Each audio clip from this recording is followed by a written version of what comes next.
Hello everyone, welcome to my YouTube channel library science by Ashish sir. आज मैं आप लोगों के लिए क्यूरियस लाइब्रेरियन एमसीक्यू सीरीज लेकर के आया हूं और मेरी अब एमसीक्यू सीरीज क्लास कंटिन्यू रहेगी ताकि जो भी स्टूडेंट्स क्यूरियस लाइब्रेरियन की तैयारी कर रहे हैं सभी के लिए ये काफ़ी मेरी लेक्चर बेनिफिशियल होगी। तो जनरली आप सभी लोगों के पास तो लाइब्रेरियन क्यूरियस की जो सिलेबस तो होंगी ही, तो उसमें देखेंगे कि आप 6 पार्ट है। 6 पार्ट में पार्ट 1 क्या है, foundation of library information science. उसमें आपको टाइप्स ऑफ लाइब्रेरीज भी हैं, रोल ऑफ और भी बहुत सारे सिलेबस हैं। तो मैं हमें आपको एक एक करके एक एक टॉपिक पे कराता जाऊंगा एमसीक्यू सीरीज। और उम्मीद है कि आप यदि सिलेबस के अकॉर्डिंग तैयारी करते हैं तो आपकी तैयारी अच्छी हो जाएगी। और एमसीक्यू सीरीज के साथ साथ कुछ थ्योरेटिकल पार्ट भी आप कवर करना होगा। तो इसके लिए क्या होगा कि आपको कहीं से भी क्वेश्चन छूटने के चांसेस कम रहेंगे।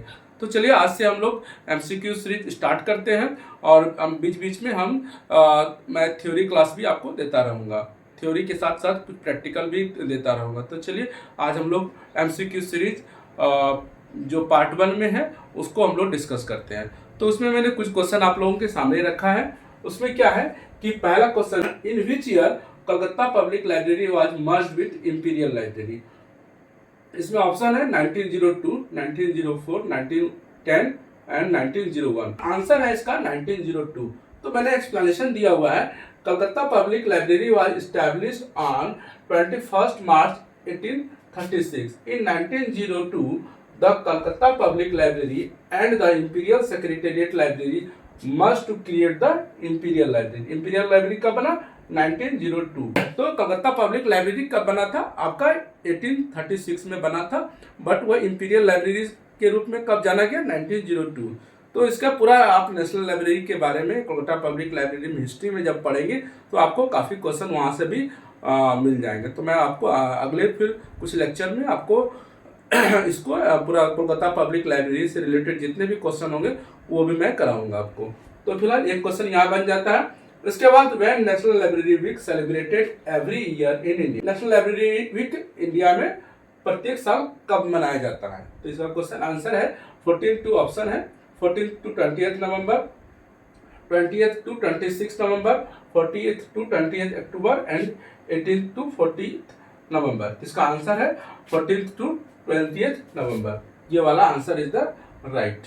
तो यहाँ पर मैंने कुछ एक्सप्लेनेशन दिया हुआ है कि Indian library association has designed 14 to 20 November as national library week throughout India since 1968। 68 से आईएलए ने इसको डिजाइन किया था कि 14 टू 20 नवंबर किसके रूप में मनाया जाएगा? नेशनल लाइब्रेरी वीक के रूप में through out India. The theme for the National Library Week in India celebrated from 40th November 2024. क्या था theme? Wake up and read. This theme emphasizes the importance of reading and libraries enhancing education, improving quality of life and fostering strong communities. तो यहाँ पर आपको question बहुत आता है। इस साल एक क्वेश्चन आपका निश्चित रूप से बनता है कि यहाँ पर नेशनल लाइब्रेरी 2024 का जो 20 नवंबर मनाया गया उसका थीम क्या था? तो इस था वेकअप एंड रीड। ये क्वेश्चन बहुत वीवीआई है, इसको अभी आप अपना नोट कर सकते हैं। क्वेश्चन आने का चांसेस ज्यादा है इसका। इसके बाद मैंने कुछ थीम यहाँ पर भी लिखा है। द थीम फॉर 2023 क्या था? There's more story and the theme for 2022 is connect with your library. तो यहाँ पर मैंने 22 का भी रख दिया, 23 का भी रख दिया और यहाँ पर 24 का वेक अप एंड रीड। तो यहाँ पर से एक क्वेश्चन बहुत आपको लगता है कि आने का चांसेस है। इसके बाद क्वेश्चन नंबर 3 है, who was appointed as the first librarian of the national library of India in 1948। क्या ऑप्शन है? Shri BS Keshavan, Harinath De, John McFarland, KM Asadullah. तो यहाँ पर आंसर क्या है? BS केशवन। BS केशवन का एक्सप्लेनेशन मैंने दिया हुआ है कि BS Keshavan was the first Indian librarian of after independence 1948 के बाद जो 1948 में नेशनल लाइब्रेरी बनी, उसके फर्स्ट इंडियन लाइब्रेरियन थे B.S. केशवन। बट यदि पूछा जाएगा कि बिफोर इंडिपेंडेंस कौन सा पहले इंडियन लाइब्रेरियन थे, तो Harinath Dev was the first Indian librarian. लेकिन आफ्टर इंडिपेंडेंस पूछा जाएगा तो B.S. केशवन। तो यहाँ पर मैंने 3 क्वेश्चन कराया, और भी नेक्स्ट स्लाइड में और कुछ क्वेश्चन कराता हूँ। फिलहाल ये जितना भी मैंने अभी इस स्लाइड में क्वेश्चन कराया है, तो यहाँ पर कि इसके बारे में आप कोलकाता पब्लिक लाइब्रेरी के हिस्ट्री के बारे में अगर आप पूरा इसको जान जाएंगे तो आपको बहुत सारे क्वेश्चन वहाँ से मिल जाएंगे। इसके बाद नेशनल लाइब्रेरी वीक से भी क्वेश्चन आता है। थीम बहुत इंपॉर्टेंट है, किसी न किसी एग्जाम में आपको थीम मिल ही जाएगा, चाहे वो NBS में हो या KVS में हो। थीम से एक क्वेश्चन निश्चित रूप से रहेगा, क्योंकि 2024 की बात है, इसलिए यहाँ पर रहेगा ही, और 2023 से भी दे सकता है। और मैंने यहाँ पर लिख दिया कि अगर मैचिंग करने का भी दे दिया जाएगा कि 22 का थीम क्या था, 23 का थीम क्या था और 24 का थीम क्या था, तो आप मैचिंग करने का भी, तो यहाँ पर तीनों आपके लिए इम्पोर्टेंट है। इसके बाद वाज द फर्स्ट, ये बात, ये वाला भी इम्पोर्टेंट है। तो चलिए फिर नेक्स्ट स्लाइड में आते हैं।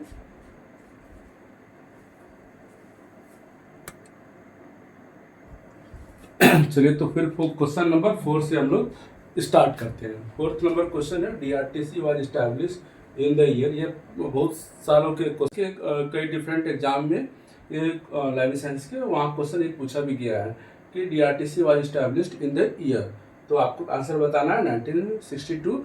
किनके द्वारा एस्टैब्लिश किया गया था? डॉक्टर SR रंगनाथन के द्वारा। इसके बाद largest library association in the world, ILA Indian library association, ALA American library association, library association या IFLA। आंसर क्या होगा? American library association 1876। उसके बाद है when was printing press installed in India. Printing press का जो है इंस्टॉल कब हुआ था इंडिया में?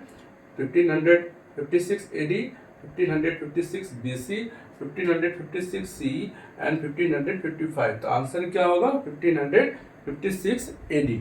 इसके बाद है which is the most commonly used script in the world, Egyptian, Iranian, Roman या अरेबिक। तो आंसर क्या होगा?